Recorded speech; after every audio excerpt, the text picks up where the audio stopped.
이 비밀은 너희 안에 계신 그리스도라 라는 제목으로 하나님의 말씀 증거하도록 하겠습니다. 2025년 새해가 밝았습니다. 모두 하나님이 주시는 복으로 충만한 한 해가 되시길 바랍니다. 새해가 되면 항상 사람들이 이제 거창한 목표를 세웠다가 작심삼일이 되는 경우가 참 많은데요. 그것보다는 작년보다 조금 더 행복하고 성숙하길 바라는 소박한 목표를 세우는 게 또 더 지혜롭고 또 현실적이라고 생각을 합니다.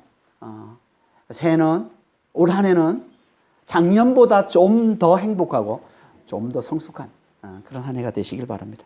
믿는 자의 성숙이 뭘까요? 그건 우리가 올해 표로 삼은 우리 마음에 계신 그리스도가 작년보다 올해 좀 더 잘 계시게 하는 것. 이게 믿는 자의 성숙입니다. 그러니까 올 한 해, 이 올해 표인, 우리 마음에 그리스도가 잘 계시게 하자라는 이 말씀을 잘 붙들고, 좀 더 우리 안에 그리스도가 잘 계시게 하는 그런 한 해가 다 되시길 바랍니다. 어떻게 해야 우리가 그렇게 좀 더 성장한, 좀 더 성숙한 사람이 될 수 있는지, 이걸 말씀해 주고 있는 게 오늘 본문 말씀이에요. 24절 한번 보겠습니다. 24절 앞부분입니다. 나는 이제 너희를 위하여 받는 괴로움을 기뻐하고.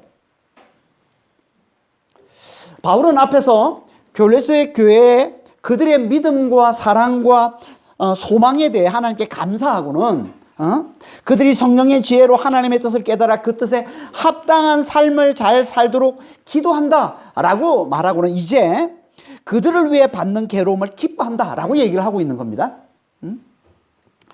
그들을 위해 받는 괴로움, 이게 뭘까요? 바울은 한 번도 골로새의 교회를 방문한 적이 없다고 했습니다. 그가 에베소에서 복음을 전하고 가르칠 때 거기서 변화된 이 골로새 출신 에바브라가 돌아가서 복음을 전해서 세운 교회가 골로새 교회라고 그랬죠.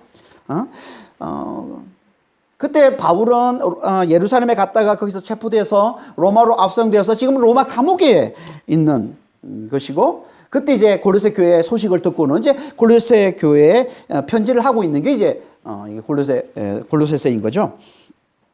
그러니까 냉정하게 보면 바울은 골로새 교회와 일면식도 없는 사람입니다. 근데 어떻게 그가 지금 로마 감옥에 갇힌 이 괴로움을 그들을 위해 받는 괴로움이라고 얘기를 하는 걸까요? 이건요, 그가 골로새 교회를 포함한 이방인들에게 복음을 전하다 받는 괴로움을 얘기하는 겁니다. 그러니까 여기 너희는 골로새 교회만을 얘기하는 게 아니라 그들을 포함한 이방인을 말하는 것이고 그들에게 복음을 전하다 받는 괴로움을 말하는 거예요. 그래서 그 바로 앞에 23절 마지막, 우리 지난주 살펴봤던 마지막 23절 마지막에 보면 뭐라고 되어 있습니까? 이 복음은 천하 만민에게 전파된 바요, 나 바울은 이 복음의 일꾼이 되었노라 하고 이 말씀을 하고 있는 거예요. 그러니까 이건 바울이 이방인의 사도로 부름받은 것을 말씀하고 있는 거죠. 그러니까 이 말씀은 이방인을 위해 받는 괴로움을 말하는 겁니다. 그런데 바울은 지금 이걸 기뻐한다라고 얘기합니다. 아니, 어떻게 괴로움을 기뻐합니까? 어떻게 기뻐할 수가 있죠? 이건요, 그가 이 괴로움, 자기가 지금 받고 있는 이 괴로움을 그리스도의 고난에 참여하는 것으로 여겼기 때문에 그런 거예요. 그는 자기가 믿는 복음대로, 복음이 뭐예요? 예수의 죽음과 부활이잖아요. 예수님과 함께 내가 죽었고 예수님과 함께 내가 부활했다는, 부활하신 예수님이 이제 내 안에 들어와 사신다는 게, 이게 바울이 믿고 있는 복음인데, 그 복음대로 자기가 예수의 죽음과 부활에 참여하는 자가 됐으면 이제 장차 누릴 그의 영광, 그의 영광이 뭐예요? 몸의 부활이죠. 몸의 부활. 이 몸의 부활에 참여하기 위해 당연히 그의 고난에도 참여해야 된다라고 여겼던 거예요, 바울은. 그래서 로마서 8장 17절에 이렇게 말씀을 하고 있는 겁니다. 자녀이면 또한 상속자 곧 하나님의 상속자요 그리스도와 함께한 상속자니 우리가 그와 함께 영광을 받기 위해 고난도 함께 받아야 할 것이니라. 그러니까 바울은 지금 자기가 예수의 죽음과 부활에 참여하는 자가 됐기 때문에 장차 그의 온전한 부활에, 몸의 부활에 이 영광을 누리기 위해 지금 마땅히 그의 고난에 참여해야 한다라고 여겼던 것이고, 그리고 자기가 받고 있는 이 괴로움이 그 고난에 참여하는 것으로 여겼기 때문에 기뻐한다는 거예요. 그 영광을 받기 위해, 그 온전한 그 몸의 부활에 그 영광을 얻기 위해 자기가 지금 그 고난에 참여하는 것으로 봤기 때문에 이걸 기뻐한다라고 얘기하고 있는 겁니다. 그래서 이걸 좀 더 구체적으로 이렇게 말씀하고 있는데 24절 후반절에 이렇게 말씀하고 있는 겁니다. 그리스도의 남은 고난을 그의 몸된 교회를 위하여 내 육체에 채우노라. 그리스도의 남은 고난, 이게 뭘까요? 이건 마치 우리를 구원하기 위해 예수님이 당하신 이 십자가의 고난, 이 십자가의 고난 말고도 또 남은 고난이 더 있는 것처럼 우리의 구원을 위해서 십자가의 고난 밖에 또 다른 구원이 또 다른 고난이 있는 것처럼 이렇게 들릴 수도 있는데요. 절대 그런 뜻이 아닙니다. 십자가의 고난만으로는 부족해서 우리의 구원을 위해서 그것만으로는 부족한 것처럼 그렇게 여길 수 있는 말씀인데 절대 이거는 그런 의미가 아닌 겁니다. 우리의 구원은요, 우리가 지난 2시간 동안 자세히 우리가 살펴봤듯이 예수의 십자가의 고난만으로 충만합니다. 예수님 한 분만으로 우리는 완벽한 구원에 이르는 거예요.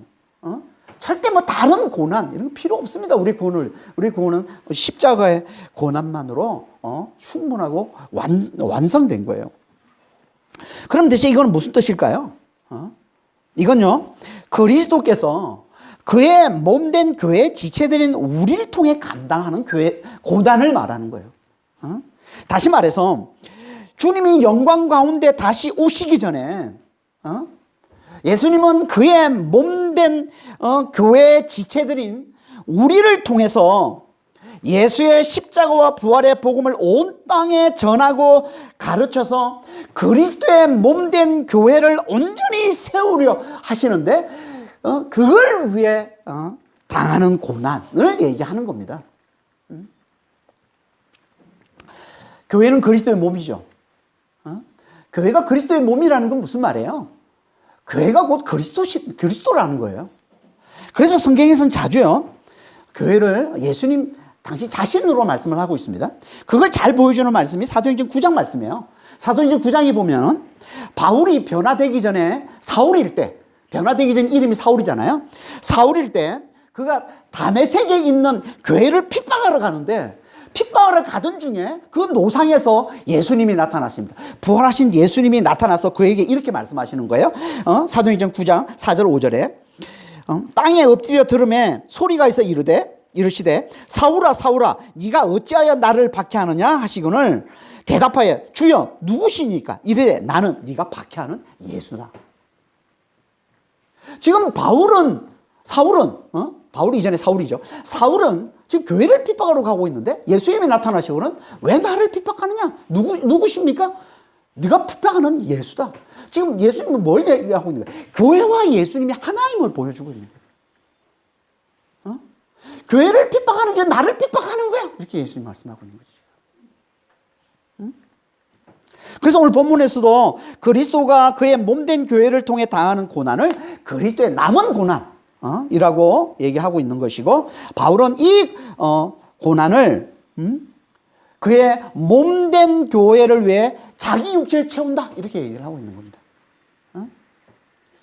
그러니까 여기 바울이 자기 육체, 내 육체라고 얘기하고 있는데 이건 곧 뭐래요? 몸된 교회 지체를 얘기하는 거죠. 교회 지체. 그러니까 몸된 교회가 있고 몸된 교회 지체가 있는 겁니다. 지금 이 한 문장 속에. 그럼 교회는 두 가지가 있습니다. 두 종류예요. 교회는 두 종류. 하나는요, 우리가 잘 아는 로컬 처치, 지역교회라고 그러죠. 지역교회. 지역교회가 뭐예요? 눈에 보이는 크고 작은, 우리 교회를 포함한 눈에 보이는 크고 작은 수많은 교회들, 온 땅에 흩어져 있는 수많은 교회들. 이게 지역교회인 겁니다. 지역교회. 그리고 또 하나가 있는데 그게 뭐예요? 그게 우주적 교회예요. 눈에 보이지 않는, 온 세상에 하나 있는 유니버설 처치라고 그러죠. 눈에 보이지 않는 온 세상에 하나 있는 우주교회. 이 우주적 교회는 뭐예요? 지금 눈에 보이는 온 땅에 흩어져 있는 이 지역교회들을 다 합친 것이요, 또 거기에다가 아직 하나님께 돌아오지 않은 자들까지 다 포함한 온 땅의 모든 하나님의 백성들을 말하는 겁니다. 이게 뭐예요? 이게 그리스도의 온전한 몸된 교회인 거예요. 이 우주적 교회가 온 땅에 있는 하나님의 백성들, 이게 그리스도의 온전한 몸된 교회인 겁니다. 그러니까 이 땅에 눈에 보이는 흩어져 있는 지역교회들, 수많은 이 지역교회들은 뭐라는 거예요? 이 우주적 교회의 지체들이라는 겁니다. 지체들. 다시 말해서 이 우주적 교회, 그리스도의 온전한 몸된 교회인 이 우주적 교회를 위해 존재하는 거예요. 이 지역교회들은 지체로서 몸된 교회를 위해 존재하는 거예요. 그러니까 우리가 너무 내 교회 하는 건요, 어떻게 보면 하나님 보시기에는 이게 잘못된 거예요. 내 교회. 지역교회 중심, 지역교회만을 중요시하고, 내가 속해 있는 지금 이 교회만이 마치 뭐 온전한 교회인 것처럼, 이 교회만 같이 있는 것처럼 생각하는 거 잘못된 겁니다. 우리는 항상 같이 봐야 되는 거예요. 내가 속해 있는 지금 눈에 보이는 이 교회와 함께 눈에 보이지 않는 유니버스 처치, 이 우주적 교회 같이 봐야 되는 겁니다. 그러니까 다른 지역 교회들과 함께 이 하나의 이 우주적 교회의 지체임을 알고, 우리 각자가 다, 각지 지역 교회들이 다 그 교회, 우주적 교회의 지체임을 알고 함께 사랑하고 함께 성장하도록 하는 것.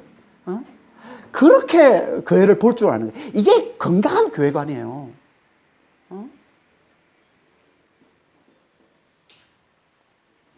그러니까 우리는 우리의 손가락이 우리 손을 위해 존재하고 이 손이 우리 몸을 위해 존재하듯이, 지역교회 지체인 우리는요, 지역교회를 위해 존재하고, 그리고 이 지역교회는 우주적 교회를 위해 존재하는 겁니다.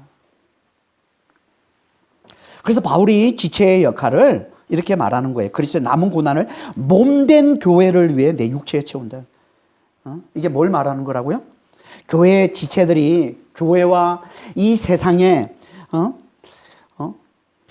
예수의 십자가와 부활의 이 복음을 전하고 가르쳐서 온 땅의 하나님의 백성들을 구원해내는, 다시 말해서 그리스도의 몸된 교회를 온전히 세우는 고난을 감당하는 걸 말하는 거예요. 이걸 바울이 자신을 대표로 해서 말하고 있는 거예요. 그러니까 이거는 바울만이 아니라 그리스도의 몸된 교회의 지체라면, 다시 말해서 예수의 죽음과 부활에 참여한 자라면, 예수를 믿는 자라면 누구나 다 감당해야 될 고난인 거예요, 이거는. 그래서 우리가 방금 읽었던 로마서 8장 17절에 우리가 그와 함께 영광을 받기 위하여 고난도 함께 받아야 할 것이냐 라고 말씀하고 있는 거예요. 그러니까 우리는 주님이 영광 가운데 다시 오실 때까지 그리스도의 남은 고난을 잘 감당해야 되는 거예요. 그분의 지체인 우리를 통해서 십자가의 사랑과 부활의 능력을 이 우리의 삶과 우리의 입으로 전하는 이 고난을 그의 몸된 교회를 위해 자기 육체에 채우는 삶을 잘 살아야 된다는 거예요. 이게 몸된 교회에 지체된 우리의 사명인 겁니다. 그러니까 우리는 먼저 지역교회 지체로서 이 지역교회를 위해 십자가의 사랑과 부활의 능력을 우리의 삶과 입으로 전하고 나누는 고난을 잘 감당함으로 온 땅의 하나님의 백성들, 곧 우주적 교회를 온전히 세우는 일에 잘 참여하는 자가 돼야 된다는 거예요. 그러니까 한마디로 우리가 서로에게 예수의 십자가의 사랑과 부활의 그 능력을 우리의 삶과 우리의 입으로 잘 나누고 잘 전하는 것, 이게 그리스도의 남은 고난을 잘 감당하는 겁니다. 그래서 바울이 자기가 교회의 일꾼 된 것은 하나님의 말씀을 전하기 위함이다 라고 얘기를 하고 있는 거예요. 그게 25절 말씀이죠. 내가 교회의 일꾼 된 것은 하나님이 우리를 위하여 내게 주신 직분을 따라 하나님의 말씀을 이루려 함이니라. 이건요 23절에서 말한 복음의 일꾼이라고 그랬는데, 거기서는 이걸 좀 더 구체적으로 다시 말씀하고 있는 거죠. 이건 바울에게만 적용되는 게 아니라 교회의 지체인 우리 모두에게 다 똑같이 적용되는 겁니다. 여러분, 교회의 지체라면요, 다 교회의 일꾼이 되는 겁니다. 갓 태어난 지체 말고, 그러니까 새신자 말고는, 아직 자기가 지체인지 아닌지도 분간하지 못하는 새신자 말고는 교회의 지체는 다 교회의 일꾼이 되는 겁니다. 그렇지 않아요? 여러분, 우리 몸의 지체들 중에 몸을 위해 일하지 않는 지체가 있습니까? 여러분 지체들 중에, 여러분 손가락이나 발가락이나 뭐 손톱이, 또 어떤 거라도, 여러분 몸을 위해 일하지 않는 지체 있어요? 지체라면 다 몸을 위해서 일하게 돼 있는 거예요. 지체라면. 그런 것처럼 교회의 지체도 다 교회 일꾼이 되는 겁니다. 이게 정상적이고 이게 건강한 교회인 거예요. 그래서 에베소 4장 11절 12절에 이렇게 말씀하고 있는 거예요. 그가 어떤 사람은 사도로, 어떤 사람은 선지자로, 어떤 사람은 복음 전하는 자로, 어떤 사람은 목사와 교사로 삼으셨으니 이는 성도를 온전하게 하여 봉사 일을 하게 하며 그리스도의 몸을 세우려 하심이라. 지금은 사도도 없고 뭐 선지자도 없고 목사만 있는데, 지금은 하나님이 교회의 목사를 세우신 목적을 얘기하고 있는 거예요. 그게 뭐라고요? 그건 성도들을 온전케 해서, 이 온전케 하다는 말은 잘 준비시켜서 이런 말이에요. 성도들을 잘 준비시켜서, 이렇게 메시지를 통해서, 이렇게 설교를 통해서, 말씀을 통해서 준비시키고 있는 거예요, 이렇게. 성도들을 잘 준비시켜서 봉사의 일을 하게 해서 그리스도의 몸인 교회를 세우기 위하는 거예요. 그러니까 목사를 세우신 목적이 이거라는 거예요.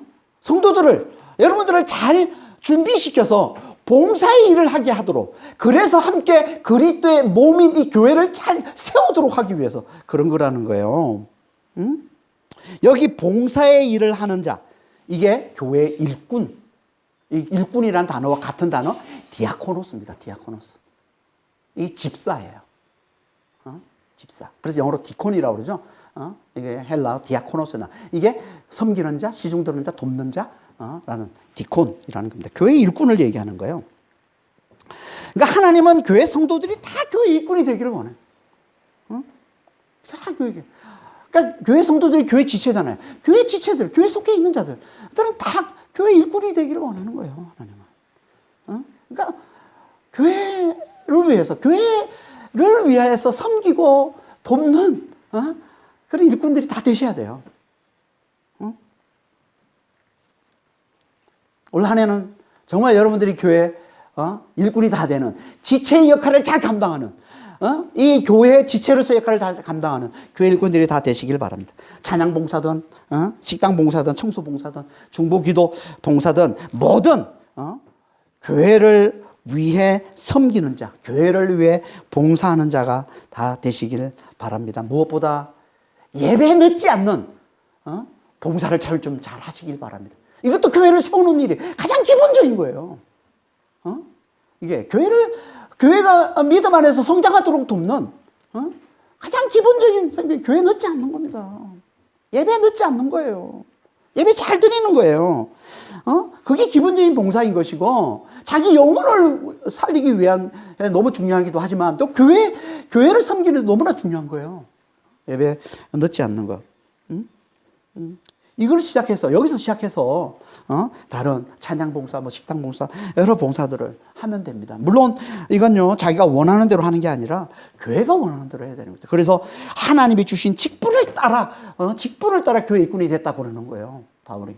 하나님이 주신 직분을 따라. 여기 직분이란 말은요, 경륜이라는 뜻도 되고 섭리 라는 뜻도 되고, 그 경륜을 이루는 사명, 직분, 이런 뜻인 겁니다, 이 단어가. 그러니까 교회 일꾼은 교회를 위해 하나님이 주신 그분의 경륜을 따라 세워지는 거예요. 이게 교회 일꾼인 거예요. 그분의 뜻을 이루는 직분을 따라 세워지는 겁니다. 그러니까 우리는 교회 필요에 따라 교회를 잘 섬기고 봉사하는 교회 일꾼이 다 돼야 되는 게 맞는 거예요. 이게 정상적인 교회, 이게 건강한 교회, 이게 제대로 된 몸된 교회의 지체인 겁니다. 그런데 교회를 위해 무슨 봉사를 하든 그 목적은 하나라는 거예요. 그게 뭘까요? 그건요, 그리스도의 몸을 세우는 거라는 거예요. 이게 에베소서 4장 12절에 우리가 살펴봤던 말씀이죠. 그리스도의 몸을 세우는 거예요. 이걸 좀 더 정확하게 말하면 오늘 본문에 나오는 하나님의 말씀을 이루어 그리스도의 몸을 세우는 거라는 겁니다. 하나님의 말씀을 이룬다는 말이 무슨 말일까요? 이건요, 충만하게 하다, 가득 채우다 이런 뜻입니다. 하나님의 말씀을 충만하게 하는 거예요. 하나님의 말씀을 가득 채우는 거예요. 그러니까 교회에 하나님의 말씀을 가득 채우고 하나님의 말씀으로 충만하게 하는 것, 충만하게 하도록 위해서 하는 것, 이게 교회 봉사예요. 교회 봉사를 왜 합니까? 교회에 하나님의 말씀이 충만하시도록 하기 위해, 이 교회에 하나님의 말씀이 가득 차도록 하기 위해 하나님께서 우리에게 하도록 하는, 우리 모두가 다 교회를 위해 봉사하라고 하신 일이, 이게 봉사라는 거예요. 이게 교회 봉사. 그러니까 무슨 봉사든 교회를 하나님의 말씀으로 충만하게 하는 게 목적이 돼야지, 아니면 잘못된 거라는 거예요. 좀 말씀에는 관심이 없고 봉사만 열심히 하는 거, 그거 아니라는 거예요. 그래서 예수님이 많은 일로 근심하는 마르다를 나부라고 말씀에만 집중한 마리아를 크게 칭찬하신 거예요. 이게 누가복음 10장 42절에 나오는 말씀이잖아요. 우리가 볼 때는 좀 너무 심해 보이는 예수님의 반응 아니에요? 마르다는 너무 할 일, 예수님과 제자들을 섬기기 위해서 막 너무 분주한데, 마리아는 손 하나 까딱 안 하고 예수님 발 앞에 앉아서 말씀만 들어. 그러니까 얼마나 얄밉겠어요, 마르다가. 그래서 예수님께 와가지고 마리아에게 좀 혼내서 언니를 좀 도와주라고 얘기 좀 해달라고 얘기하니까 오히려 예수님이 마르다를 나무시라는 거예요. 나무라는 거예요. 마리아는 절대 빼앗기지 않을 거예요. 이게 가장 좋은 걸 붙들고 있기 때문에, 택했기 때문에 절대 이렇게 말씀을 하고 있는 거죠, 지금. 너무 크게.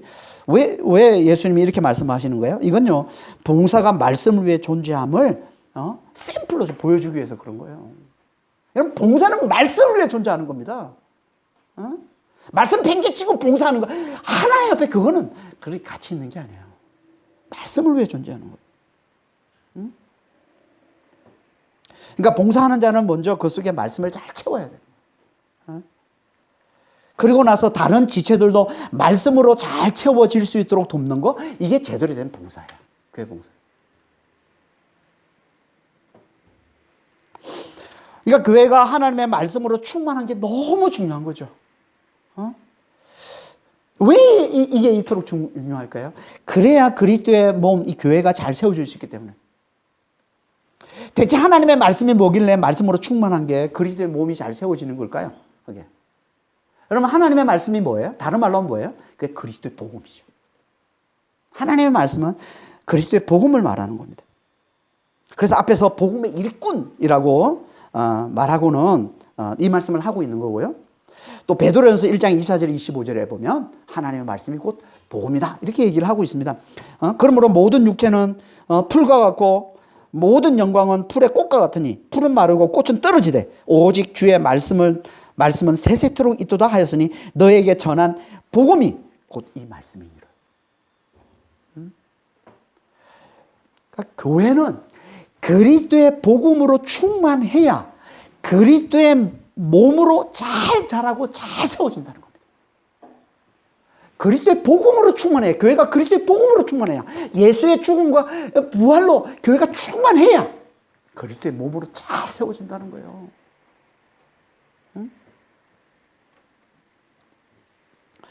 그런데 하나님의 말씀이 이렇게 그리스도의 복음이라는, 하나님의 말씀이 곧 예수의 죽음과 부활이라는, 그러니까 하나님 말씀 속에 담겨있는 그 진리가 예수의 죽음과 부활이라는 건요, 오랫동안 감춰져 있었던 거라는 거예요. 그러다 이제 그게 드러난 것이다 라고 얘기를 하고 있습니다. 그래서 이걸 비밀이라고 얘기합니다. 그게 26절 말씀이죠. 이 비밀은 만세와 만대로부터 감춰졌던 것인데 이제는 그의 성도들에게 나타났고, 그러니까 하나님의 말씀이 곧 그리스도의 복음, 곧 예수의 죽음과 부활이라는 건요, 만세와 만대, 창세 이후의 역사 내내 감춰져 있던 비밀인데 이제 성도들에게, 이제 믿는 자들에게 나타났다는 거예요. 믿는 자들이 이제 밝게 깨닫게 됐고 알게 됐다는 거예요. 믿는 자들은. 믿는 자들이 이거 어떻게 알게 됐을까요? 당연히 하나님께서 알려주셨기 때문에 그런 거죠. 성령께서 진리의 영신, 계시의 영신, 성령께서 그 진리를 깨우쳐 주셨기 때문에 그런 거예요. 그래서 고린도서 2장 10절에 보면 오직 하나님이 성령으로 이것을 우리에게 보이셨으니 성령은 모든 것 곧 하나님의 깊은 것까지도 통달하시느니라. 그러니까 우리는 하나님이 우리에게 성령으로 알게 주시기 때문에 우리가 알게 되는 거예요. 진리를. 그래서 이걸 계시라고 그러는 겁니다. 계시. 우리는 하나님에 대해서 하나님이 알려주지 않으면 우리는 몰라요. 알 수가 없어요. 성령께서 깨우치지 않으면 우리는 하나님에 대해서 알 수가 없습니다.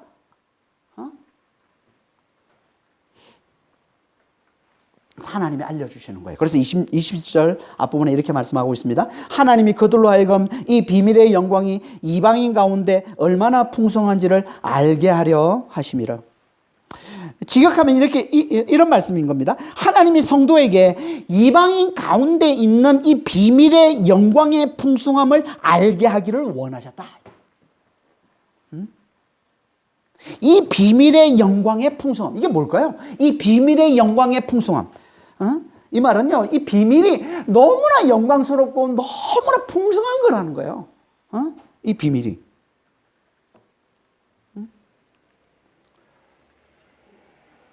너무나 영광스럽고 너무나 풍성한 거예요. 뭐가 그렇게, 이 비밀이 왜 이렇게 영광스럽고 왜 이렇게 풍성한 게 됐다고 얘기합니까? 그건요, 이 비밀이 유대인뿐만 아니라 이방인, 곧 열방이 다 이 비밀을 알고 이 비밀에 참여하게 됐기 때문에, 다시 말해서 열방이 그리스도의 복음을 알고 예수의 죽음과 부활에 참여하는 자가 된 것, 이게 비밀의 영광의 풍성함이라.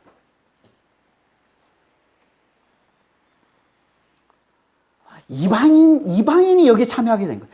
그리스도의 복음, 예수의 죽음과 부활에 이방인이 열방이 참여하게 된 거예요. 이게 비밀의 영광의 풍성함이라고.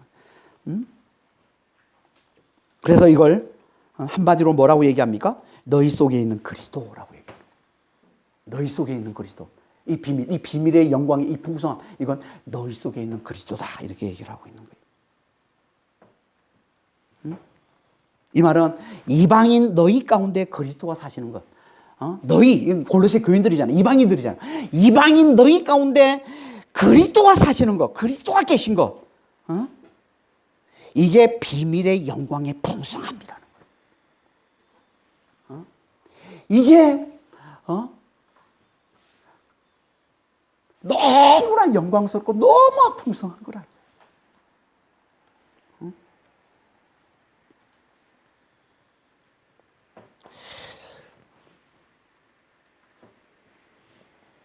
그러니까 이 말은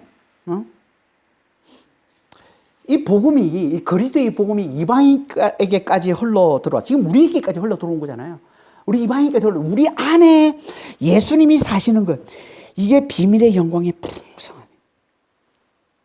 이게 너무나 영광스럽고 너무나 풍성한 거라는 거예요. 이게 얘는 풍성하다는 이 말은 부요함을 얘기하는 거예요. 그러니까 우리 안에, 이방인은 우리 안에 그리스도가 사시는 거, 그리스도가 계신 게, 이게 가장 영광스럽고 이게 가장 풍성한 거라는 거예요. 이게 가장 부요한 거라는 거예요. 이게. 여러분, 아무것도 없어도 우리 안에 그리스도가 사시는 거 그 하나만 있어도 이게 가장 큰 영광을 누리고 있는 것이고, 이게 가장 부요하고 가장 풍성한 삶을 사는 거라는 거예요. 이게. 여러분, 이게 믿어주세요. 이게 와닿으세요? 우리 안에 그리스도가 계신 게 이렇게 영광스럽고 이렇게 풍성한 거라는 게 이게 와닿습니까?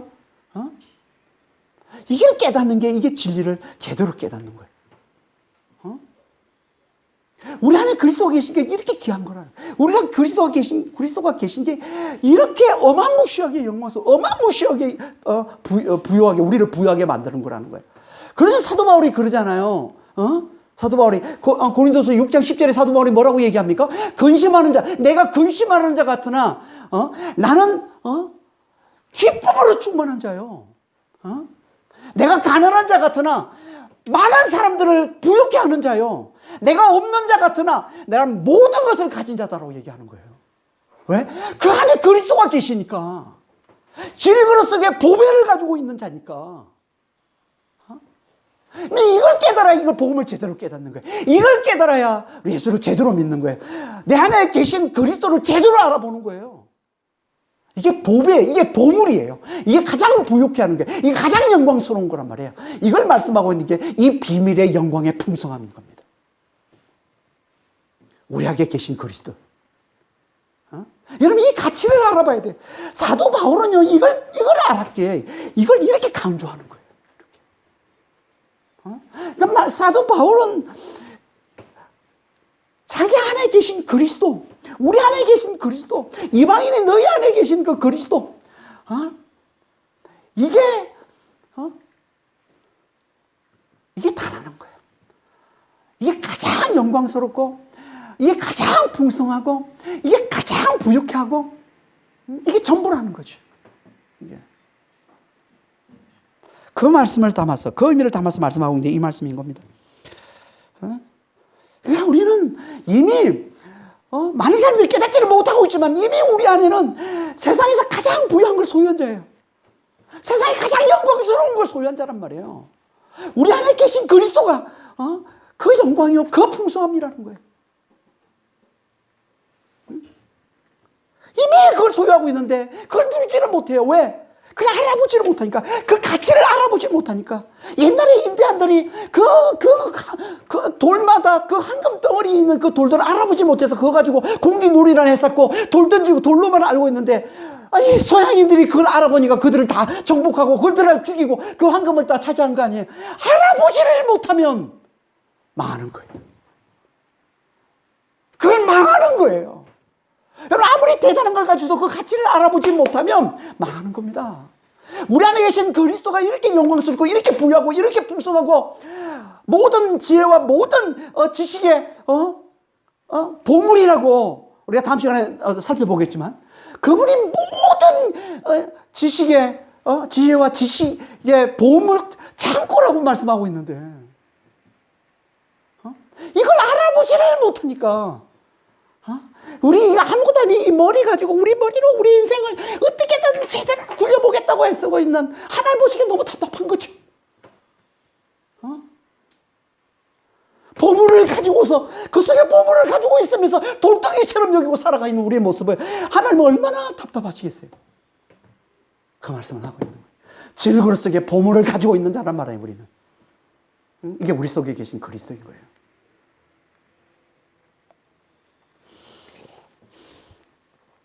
이걸 한 번 더 강조해서 영광을 다시 한 번 더 강조해서 말씀하고 있는 게 영광의 소망인 겁니다. 우리 전에 그리스도 곧 영광의 소망이라고 얘기하는 거예요. 여기 영광은요, 장차 우리에게 주실 영광을 말하는 겁니다. 그게 뭐예요? 그리스도와 같은 영광스러운 몸의 부활을 입는 거예요. 빌립보서 3장 21절입니다. 그런 만물을 자기에게 복종하게 하실 수 있는 자의 역사로 말미암아 우리의 낮은 몸을 자기 영광의 몸의 형체와 같이 변하게 하시리라. 이걸 한 단어로 영광이라고도 하는 거예요. 이걸. 그래서 로마서 8장 17절에 우리가 그와 함께 영광을 받기 위하여 고난도 함께 받아야 할 것이나 라고 말씀하고 있는 거고, 고린도후서 4장 17절에서 우리가 잠시 받는 환난에 경한 것이 지극히 크고 영원한 영광에 중한 것을 우리에게 이루게 함이라. 그런데 이 영광을 이루게 하시는 이가 누구라고요? 우리 안에 계신 그리스도. 그래서 그분을 영광의 소망이라고 그러는 거예요. 그분이 영광을 가져다 주시는 거예요. 그분이 영광의 소망을 이루어 주신다는 거예요. 그래서 빌립보서 1장 6절에 이렇게 말씀하고 있는 거예요. 너희 안에서 착한 일을 시작하시는 이가 그리스도 예수의 날까지 이루실 줄을 우리는 확신하노라. 우리 안에 착한 일을 시작하신 분이 누구예요? 예수님이에요. 우리 안에 들어와 계신 예수님, 그리스도. 그분이 착한 일을 시작하신 거예요. 믿음으로 사는, 믿음으로 구원에 이르게 하는 이 착한 일을 그분이 시작하신 거예요. 그리고 그분이 완성해내신다는 거예요. 그분이 오실 때 그분이 완성해내셨다가 마침내 우리로 하여금 그 영광을, 그 영광에 이르게 해주신다는 거예요. 그 예수님이. 그래서 그분을, 우리 안에 계신 이 그리스도를 영광의 소망이라고 얘기하는 겁니다. 그러니까 우리가 할 가장 중요한 일은요, 장차 우리에게 영광의 소망을 가져다 주실 우리 안에 계신 그리스도를 잘 계시게 하는 거예요. 우리가 해야 될 가장 중요한 일, 우리 안에 계신 그리스도를 잘 계시게 하는 거예요. 이렇게 영광스럽고, 이렇게 우리를 부욕해 만들고, 이렇게 우리를 풍성하게 만드는 우리 안에 계신 그리스도, 그분이 우리 안에 잘 계시게 하는 거예요. 그분이 우리 안에 잘 계시게 하는 것, 이게 뭐라고 했습니까? 우리가 송군 영신 예배 때 우리가 자세히 살펴봤었는데 이게 뭐라고 했습니까? 예수의 십자가의 이 사랑으로 말미암은 부활의 능력을 우리가 잘 깨닫고 잘 누리면서 그 십자가의 사랑을 다른 성도들에게, 다른 지체들에게 잘 흘려주는 것. 이게 우리 안에 계신 그리스도를 잘 계시게 하는 거라는 거예요.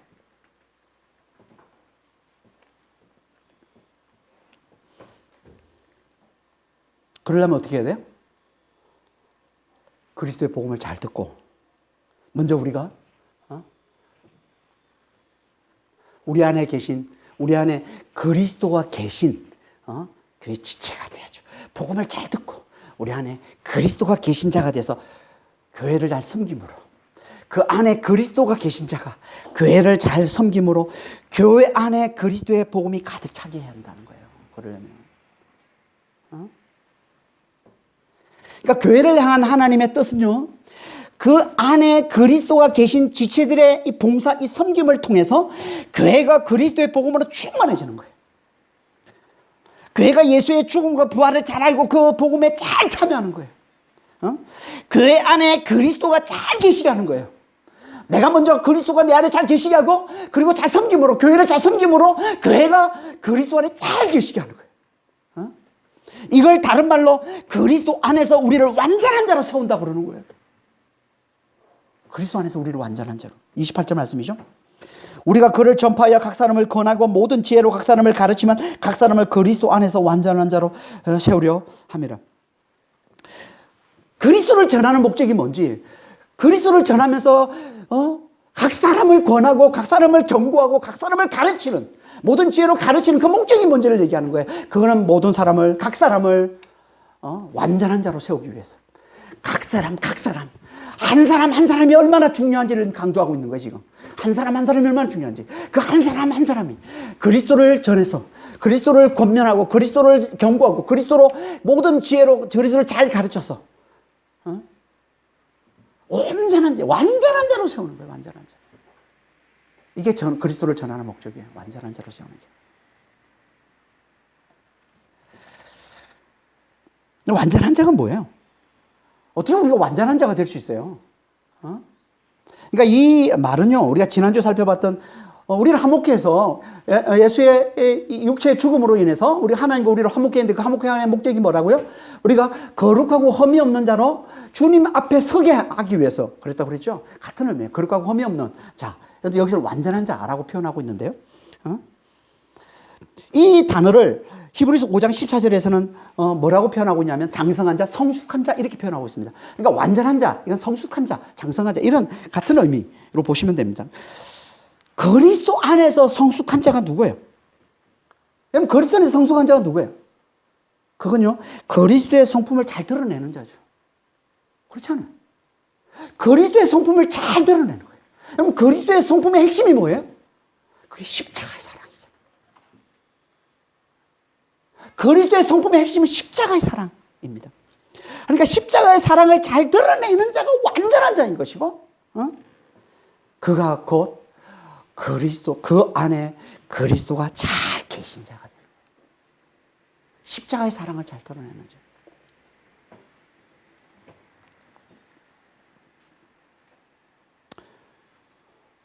교회가 십자가의 사랑을 잘 드러내는 완전한 자로 세우는 것. 이게 교회의 그리스도를 전하고 가르치는 목적이라는 거예요. 그런데 교회가 그 안에 그리스도가 계신 그리스도의 이 십자가의 사랑을 잘 드러내는 완전한 자로 세우는 거. 이게 우리 힘만으로 되겠어요?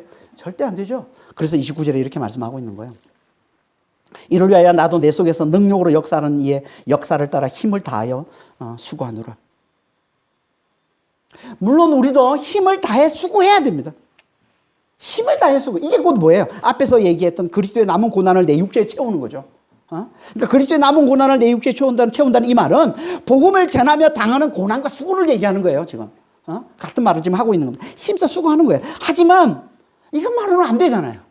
우리가 힘써서 수고한다고 완전한 자로 세워집니까? 교회가 안 되잖아요. 그럼 어떻게 해야 돼요? 그보다 훨씬 더 크고 강한 능력이 우리 속에서 역사해야 된다는 거예요. 우리 속에서. 우리 속에서 능력으로 역사하시는 이의 능력을 따라. 우리 속에서 능력으로 역사하시는 이가 누구예요? 성령이죠. 성령의 능력으로 되는 겁니다. 성령의 능력이 뭐예요? 한마디로 얘기하면 부활을 주시는 능력이에요. 로마서 8장 11절입니다. 예수를 죽은 자 가운데 살리신 이의 영이 너희 안에 거하시면 그리스도 예수를 죽은 자 가운데 살리신 이가 너희 안에 거하시는 그의 영으로 말미암아 너희 죽은 몸도 살리시리라. 여러분, 우리 안에 성령이 와 계시다는 건요, 우리는 반드시 부활에 이르게 된다는 거예요. 그분이 부활을 가져다 주신 능력이 되시기 때문에. 그러니까 부활을, 죽은 자를 살리는 능력, 하나님만이 행하실 수 있는 그 능력으로 성령께서 우리 안에 들어오셔서 우리를 도우시는 거예요. 그러니까 성령은 우리가 예수의 죽음과 부활을 믿을 때 우리에게 임하셔서 우리 안에 예수의 죽음과 부활, 다시 말해서 그 십자가의 사랑으로 말미암은 그 부활의 그 능력을 우리가 잘 깨달아 누리게 해주시면서 더 나아가서 그 사랑을 다른 지체에게 흘려주어서 그들도 그 부활의 능력을 누리며 살길 원하는 마음과 그걸 행할 능력을 주시는 분, 이분이 성령님이신 거예요. 그래서 빌립보서 2장 13절에 이렇게 말씀하고 있는 거예요. 너희 안에서 행하시는 이는 하나님이시니 자기의 기쁘신 뜻을 위하여 너희에게 소원을 두고 행하게 하시나니. 너희 안에서 행하시는 하나님, 소원을 두고 행하시게 하시는 그 하나님이시라는 거예요. 여기서 성령을 하나님이라고 말씀하고 있는데, 성경에서는 자주 성령을 하나님의 영, 하나님, 그리스도의 영, 그리스도라고 말씀을 합니다. 자주. 로마서 8장 9절에 11절 보면 번갈아 가면서 쓰고 있는 거예요. 우리 속에서 소원을 두고 행하게 하시는 이분이 누구시라고? 이분이 성령, 이분이 하나님, 이분이 그리스도시라는 거예요, 우리 안에. 이 말은 곧 무슨 의미입니까? 이 말은 곧 믿는 자들은 진짜 내가 누구라는 거예요. 진짜 내가 누구라는 거예요. 우리 안에 계신 그리스도라는 거예요. 여러분, 우리 진짜 내가 누구예요? 의지가 우리의 중심이잖아요. 내가 원하는 거, 내가 하는 거, 행하는 거, 내 의지, 이게 나잖아요. 이게 나. 그런데 내 안에서 소원을 두고 행하게 하시는 이가 계시네요. 그럼 그분이 진짜 나라는 거죠. 이게 믿는 자예요. 믿는 자의 진짜 나는 우리 안에 계신 그리스도입니다. 믿는 자의 진짜 나는 우리 안에 계신 성령님이에요.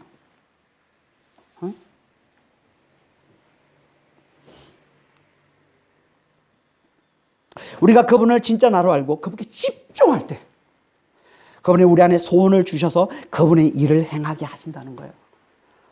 그래서 그냥 우리가 볼 때는, 인간적인 눈으로 볼 때는 부담스럽고 괴롭고 너무너무 싫은 일인데도 그걸 기쁘게 행하게 되는 거예요. 기쁘게. 그래서 바울이 괴로움을 기뻐한다고 그러는 거예요. 아니, 어떻게 괴로움 당하는 걸, 환난 당하는 걸, 고난 당하는 걸 기뻐한다고 그럴 수 있어요. 왜? 내 안에 소원을 두고 행하게 하시는 이가 하나님이시기 때문에, 성령님이시기 때문에, 그리스도시기 때문에 그런 거예요. 이게 내 안에 능력으로 역사하시는 내 능력을 따라 그리스도의 몸된 교회를 위해 그리스도의 남은 고난을 자기 육체에 채우는, 그리스도를 전하고 그리스도를 가르치는 일에 힘을 다해 수고하는 거라는 겁니다. 그러니까 하나님 우리에게 원하시는 건요, 우리 안에 그리스도가 잘 계시도록 해서 그분의 십자가의 사랑과 부활의 능력을 잘 누리면서, 그러면 당연히 나오게 되어 있는 성령이 주시는 소원, 그 십자가의 사랑을 다른 지체에게 흘려줘. 이게 그 뭐예요? 이게 그리스도를 삶과 입으로 전하고 가르치는 거죠. 그렇게 해서 그들도, 다른 지체들도 마음속에 그리스도가 잘 계시도록 하는 거, 이게 하나님께서 우리에게 원하시는 거예요. 그러려면 우리가 먼저 믿음으로 말미암아 우리 안에 그리스도가 잘 계시도록 해야 되는 거예요. 믿음으로 말미암아. 그리스도가 우리 안에 계시다는 건요, 믿음만이 이루어진 거죠. 믿음의 눈으로 보이는 거예요. 믿음이 없으면 알아볼 수가 없는 거예요. 그래서 에베소서 3장 17절에 믿음으로 말미암아 마음에 그리스도가 계시게 하옵소서라고 얘기하고 있는 거 아닙니까? 우리 안에 믿음으로 말미암아 그리스도가 계시는 건데, 그러면 이 그리스도가 잘 계시게 하려면 어떻게 해야 돼요? 당연히 믿음이 강해져야죠. 믿음이 커져야죠. 어떻게 믿음이 강하고 믿음이 커집니까? 말씀을 들어야. 믿음은 말씀에서 나니까 그리스도의 복음을 잘 들어야 되는 거예요.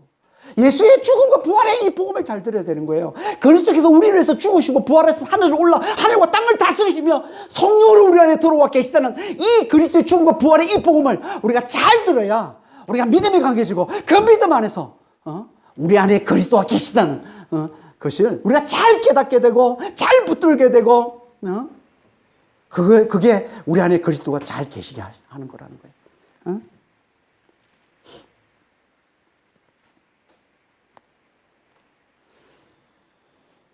그러면 성령으로 그걸 누리면서 그 사랑을 다른 성도에게 흘려주기를 원하는 마음이 나오게 돼 있고요.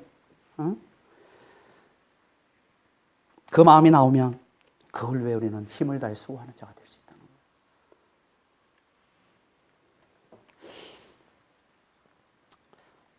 하나님 우리에게 올 한 해 2025년 올 한 해 정말 가장 영광스럽고 가장 우리를 부욕해 하는 우리 안에 계신 그리스도 그 가치를 잘 알아보고 그분이 우리 안에 잘 계시도록 하는 이 일에 우리가 집중하기를 하나님 원하십니다. 그리스도를 잘 계시게 하는 게 어떻게 하니까 그리스도를 잘 계시게 하는 거라고요? 십자가의 사랑을 예수 믿고 십자가의 사랑과 그로 말미암은 부활의 이 능력을 우리가 잘 깨닫고 잘 누리고 그럼 집중해야 돼요. 내 안에 계신 그리스도 그분이 진짜 나라는 걸 알고 그분께 집중하고 그분의 그 십자가와 그분의 그 부활을 깊이 묵상해야 돼요. 집중하고 깊이 묵상해야 돼요. 그래야 성령께서 그 십자가의 사랑과 그 부활의 능력을 느끼게 해주고 와닿게 해주고 그걸 깨닫게 해주고 그걸 누리게 해주시는 거예요. 내가 이렇게 엄청난 사랑을 받는 자구나. 내가 이렇게 엄청난 능력을 가진 자구나. 내 안에 엄청난 능력을 내가 가지고 있는 자구나. 엄청 성령의 능력, 다이너마이트. 다이너마이트가 이 능력이란 단어, 헬라 두나미스에서 나온 단어예요. 다이너마이트를 가지고 있어요, 우리 안에. 성령의 다이너마이트. 십자가의 사랑으로 말미암아 가지고 있단 말이에요. 그걸 우리 안에 가지고 있으면 우리는 그걸 누리면서 다른 지체들이 이걸 좀 알았으면 좋겠는데 이 십자가의 사랑과 이 부활의 능력을 알았으면 좋겠는데 이 마음이 소원하는 마음이 생기고 그 소원하는 마음이 생기면 힘을 다해 수고하는 2025년 올 한 해 정말 우리 안에 그리스도가 잘 계시는 자가 돼 하나님이 가장 원하시는 그리스도가 잘 계시는 자가 되어서 다른 지체들도 그리스도가 잘 계시게 하는 내가 완전한 자가 되어서 다른 지체들도 완전한 자로서 세우는 그런 2025년 한 해가 되시기를 예수님으로 축원합니다. 기도하겠습니다. 하나님 아버지 새해가 밝았습니다. 2025년 한 해가 이제 시작됐습니다. 아버지 하나님 올 한 해 우리가 어떻게 살아야 할지 오늘 말씀을 통해서 깨우쳐 주시니 감사합니다. 이미 하나님께서 우리에게 주신 이 엄청난 영광, 이 엄청난 보배, 이 엄청난 보물 우리 안에 계신 그리스도 이 가치를 잘 알아보고 아버지 하나님 정말 그리스도에 집중하는 저희들 될 수 있도록 우리 안에 그리스도가 잘 계신 자가 될 수 있도록 그래서 십자가의 사랑과 부활의 능력을 잘 깨닫고 잘 누리는 자가 되어서 그걸 다른 지체들에게 흘려주는 그래서 그들도 십자가의 사랑과 부활의 능력을 잘 누리고 또 다른 사람에게 흘려주는 완전한 자로 아버지 하나님 세우는 이 일에 아버지 하나님 정말 우리가 힘쓰는 수고하는 그런 한 해가 될 수 있도록 주여 저희를 축복해 주시고 인도하여 주시옵소서. 감사하며 우리 주 예수 그리스도 이름으로 기도합니다. 아멘.